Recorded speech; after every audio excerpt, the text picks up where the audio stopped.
Hello students, स्वागत है आपका अपने चैनल कॉमर्स कुची पर। और आज की वीडियो में जो महाराष्ट्र बोर्ड का आज पेपर था अकाउंटेंसी का, उसके हम सॉल्यूशन करने वाले हैं। पूरा पेपर मेरे पास अच्छे तरीके से अवेलेबल नहीं है, उसके लिए मैं माफ़ी चाहूँगा। फिर भी मैं आपको अच्छे तरीके से पेपर पूरा सॉल्व करके बताऊँगा कि कैसे कैसे किसके क्या आंसर्स थे, और उम्मीद करता हूँ आप लोगों का पेपर जो है वो अच्छा हुआ होगा। ये मेरा व्हाट्सएप नंबर है 9690105047। अपनी क्वेरी के लिए, अपनी किसी भी तरीके की परेशानी के लिए आप यहाँ व्हाट्सएप कर सकते हो। और डिस्क्रिप्शन में WhatsApp link, Instagram ID, Telegram सारी डिटेल मिल जाएगी, वहाँ जाके अपना प्यार भरा फॉलो भी कर सकते हो। देखो, फर्स्ट वाला क्वेश्चन आपके सामने, जिसमें पूछा था कि आपको नेट प्रॉफिट या नेट लॉस निकालने के लिए कौन सा अकाउंट बनाना पड़ता है, तो इसका आंसर था प्रॉफिट एंड लॉस। क्योंकि प्रॉफिट एंड लॉस में ही हम लोग पता करते हैं कि क्या नेट प्रॉफिट है या क्या नेट लॉस है। ट्रेडिंग में हम लोगों को ग्रॉस प्रॉफिट या ग्रॉस लॉस मालूम पड़ता है, और कैपिटल और करेंट तो पार्टनर्स कैपिटल के हिस्से हैं।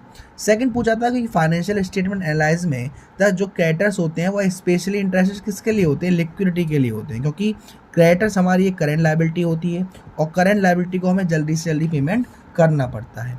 अगर किसी भी पार्टनर की डेथ होती है तो उसका मतलब क्या है, क्या वो डिसोल्यूशन है? नहीं, एडमिशन की तो बात ही नहीं है, पार्टनर ही मर गया।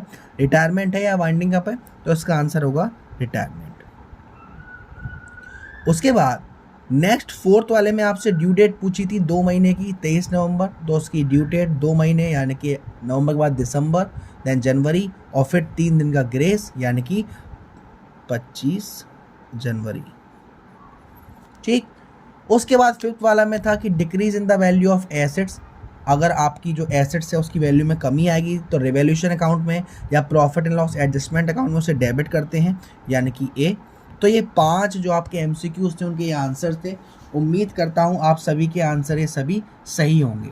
उसके बाद आपके कुछ फिल इन द ब्लैंक्स थे जिसको डी पॉइंट में करके करना था कंप्लीट द सेंटेंस में। तो जिसमें आपका जो पहला था कि पार्टनरशिप डीड एक रिटन एग्रीमेंट है, आप उसे एग्रीमेंट भी लिख सकते हो। दूसरा आपसे पूछा था औरंगाबाद यूनिवर्सिटी, भाई ये एक कॉलेज आ गया, एक यूनिवर्सिटी आ गई, और यूनिवर्सिटी हमारी नॉट फॉर प्रॉफिट पर काम करती है, जो कि प्रॉफिट एंड लॉस की जगह इनकम एंड एक्सपेंडिचर अकाउंट बनाती हैं। तो इसका आंसर था इनकम एंड एक्सपेंडिचर अकाउंट। फिर रिटर्न आउटवर्ड, रिटर्न आउटवर्ड का मतलब होता है सामान आपके पास से जा रहा है, जा रहा है मीन्स ये एक परचेज रिटर्न है, तो ये किस में से माइनस होगा, परचेज में से माइनस होगा। फिर आपसे पूछा था गेनिंग रेशियो का फॉर्मूला क्या होता है, new ratio minus old ratio, और वो पैसा जो आपको बार बार मिलेगा रिकरिंग नेचर का होता है उसको हम कहते हैं रेवेन्यू रिसीट। तो आप लोग बताइएगा कि इसका भी आंसर आप लोगों के सही है या नहीं। अब हम चलते हैं बड़े क्वेश्चन पे। बड़े क्वेश्चन में एक सेकंड नंबर का क्वेश्चन था जो कि एडमिशन का क्वेश्चन है, जिसमें आपको profit and loss adjustment account बनाना था। तो चलिए profit and loss adjustment account हम देख लेते हैं क्वेश्चन नंबर सेकंड का। क्वेश्चन नंबर सेकंड में राम और श्याम पार्टनर हैं, ओके, और भारत को एडमिट किया है। एक चीज़ के लिए माफ़ी चाहूँगा कि पूरा पेपर तो आपको मालूम है कि एक वीडियो में सॉल्व नहीं होने वाला। अगर आप चाहते हैं कि इसका अगला पार्ट भी आए तो प्लीज़ कमेंट बॉक्स में ज़रूर बताइएगा, या आप चाहते हैं कि अपने क्वेश्चंस के आंसर क्लियर करना कि सर इसका क्या ट्रीटमेंट होता, तो आप मेरे को व्हाट्सएप पर पूछ सकते हैं। अब इस क्वेश्चन को आगे बढ़ाते हुए देखो, इसमें सेकंड नंबर की एडजस्टमेंट थी provision of 5% doubtful debts to be created on sundry debtors. Debtors में से आपको 5% के प्रोविजन बनाने हैं। ये प्रोविजन एक हमारी लायबिलिटी होती है। तो डेब्टर्स आपके 64,000 के थे, 64,000 का 10% यानी कि 6,400, और 5% यानी कि 3,200 रुपये। फिर था stock should be appreciated. Stock 5% से बढ़ गया तो हमें फ़ायदा हुआ। बाय स्टॉक 40,000 का स्टॉक था और 5% यानी कि 2,000 रुपये। फिर था आपका लैंड एंड बिल्डिंग 20% से बढ़ गई, लैंड एंड बिल्डिंग भी बढ़ गई, बाय में आएगा, बाय लैंड एंड बिल्डिंग 32,000 का 20% यानी कि 6,400। फिर था आपका नेक्स्ट फर्नीचर डेप्रीशिएट हुआ है 10% से, तो 2 फर्नीचर डेप्रीशिएट यानी कम हुआ। फर्नीचर था आपका 22,000 का, 22,000 का 20% निकालोगे तो आएगा आपका 4,400 रुपये। अब इतना करने के बाद हम इसका टोटल करेंगे तो ये आ रहा है हमारा 8,400, और ये आ रहा है हमारा 7,600। तो यानी कि 800 रुपये का आपका टू प्रॉफिट एंड लॉस आ जाएगा, जो कि ओल्ड पार्टनर्स में ओल्ड रेशियो में बांट देंगे।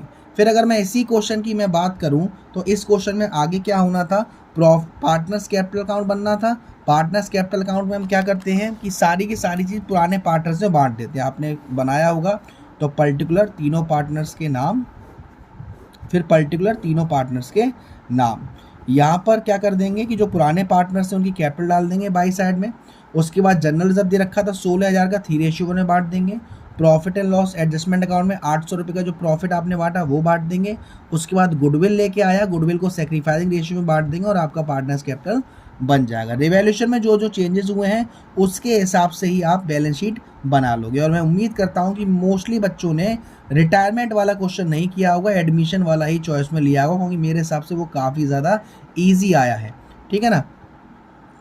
उसके बाद जो क्वेश्चन नंबर 3 था जिसमें आशा, उषा, निशा पार्टनर थे, जिसमें आपको रियलाइजेशन अकाउंट बनाना था।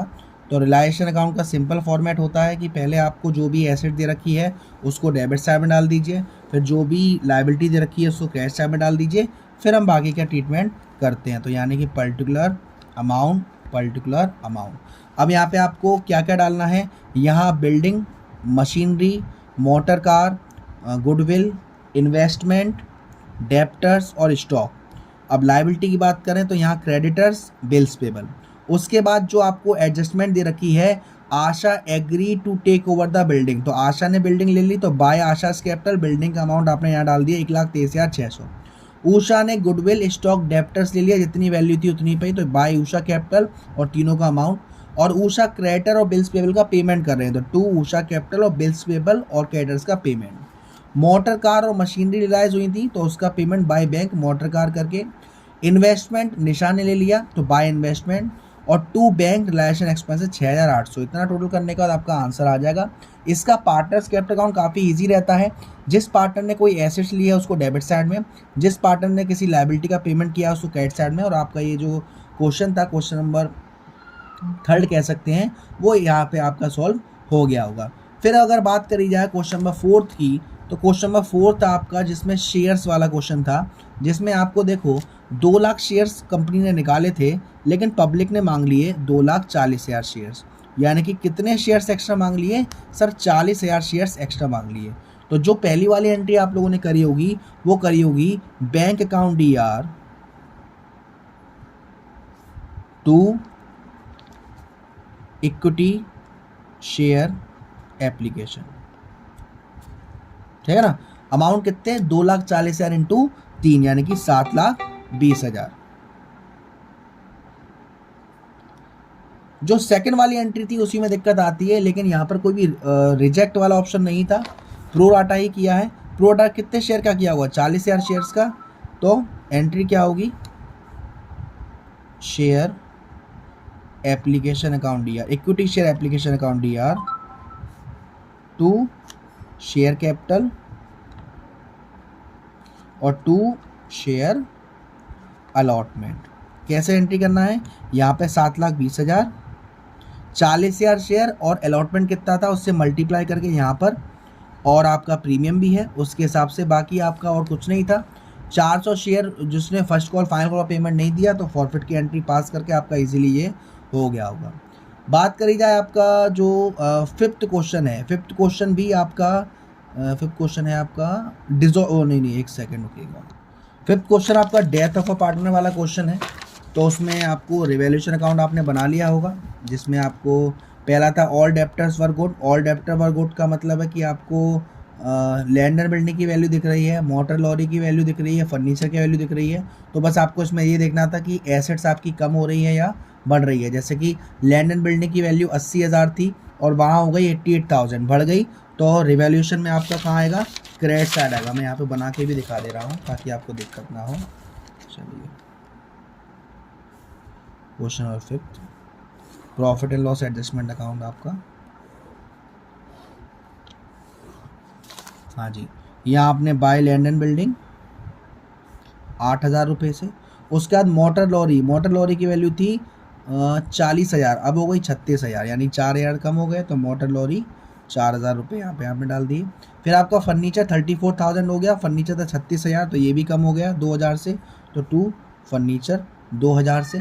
उसके बाद अब आपको डेप्टर्स बनाने की ज़रूरत नहीं है, डेप्टर्स वर गुड तो जो प्रोविज़न थे 4000, ये आपका फ़ायदा हो गया बाय प्रोविज़न 4000। तो ये 12000 और ये 6000, तो 6000 का आपका प्रॉफिट आ गया होगा। ठीक है, फिर बात करी जाए क्वेश्चन नंबर 6 की, जिसमें आपको एनपीयू का क्वेश्चन था और जिसमें आपको बनाना था इनकम एंड एक्सपेंडिचर अकाउंट। तो वो मैं आपको ट्रीटमेंट की बात कर लेता हूँ कि आपने कौन सी चीज़ कहाँ डाली होगी।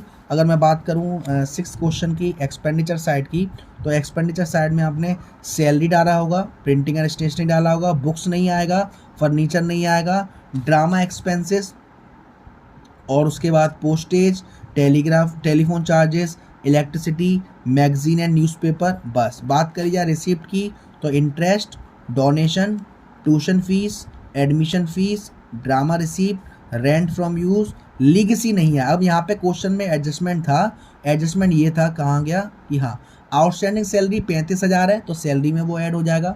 60% ऑफ डोनेशन बिल्डिंग फंड के लिए, बाकी का रेवेन्यू, तो जो आपका डोनेशन का अमाउंट आएगा उसका सिर्फ 40% ही लिया जाएगा, 60% नहीं लिया जाएगा। ठीक है, तो इस तरीके से आपने बना लिया होगा। फिर था आपका क्वेश्चन नंबर 7, जिसमें आपको ट्रेडिंग अकाउंट, फाइनल अकाउंट बनाना था, यानी कि ट्रेडिंग अकाउंट बनाना था। ट्रेडिंग अकाउंट के बाद आपको प्रॉफिट एंड लॉस और फिर आपकी बैलेंस शीट। तो देखो, परचेज आपने ट्रेडिंग में डाला होगा, ठीक है ना, सैलरी आपने प्रॉफिट एंड लॉस में डाला होगा, वेजेस आपने ट्रेडिंग में डाला होगा, एडवर्टाइजमेंट 2 साल का दिया हुआ है, 1 साल का लिया जाएगा, आधा आधा कर देंगे। सेल्स रिटर्न, सेल्स में से माइनस, सेल्स कहाँ डाला होगा आपने, ट्रेडिंग के क्रेडिट साइड में। मोटर वैन एसेट्स है, बैलेंस शीट में आएगा।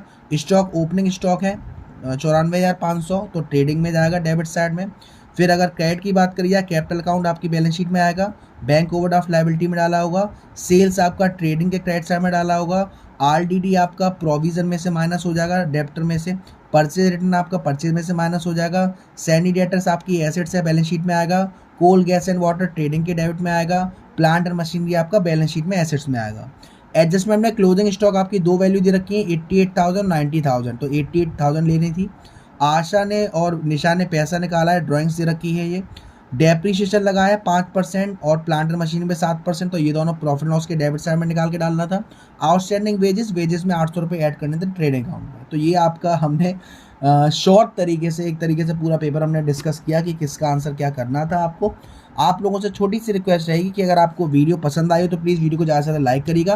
किसी भी क्वेश्चन में दिक्कत है, किसी भी क्वेश्चन में परेशानी, तो कमेंट करके मुझे ज़रूर बताइएगा सर ये क्वेश्चन में नहीं आया, इस क्वेश्चन को बता दीजिए। ठीक है, चलो।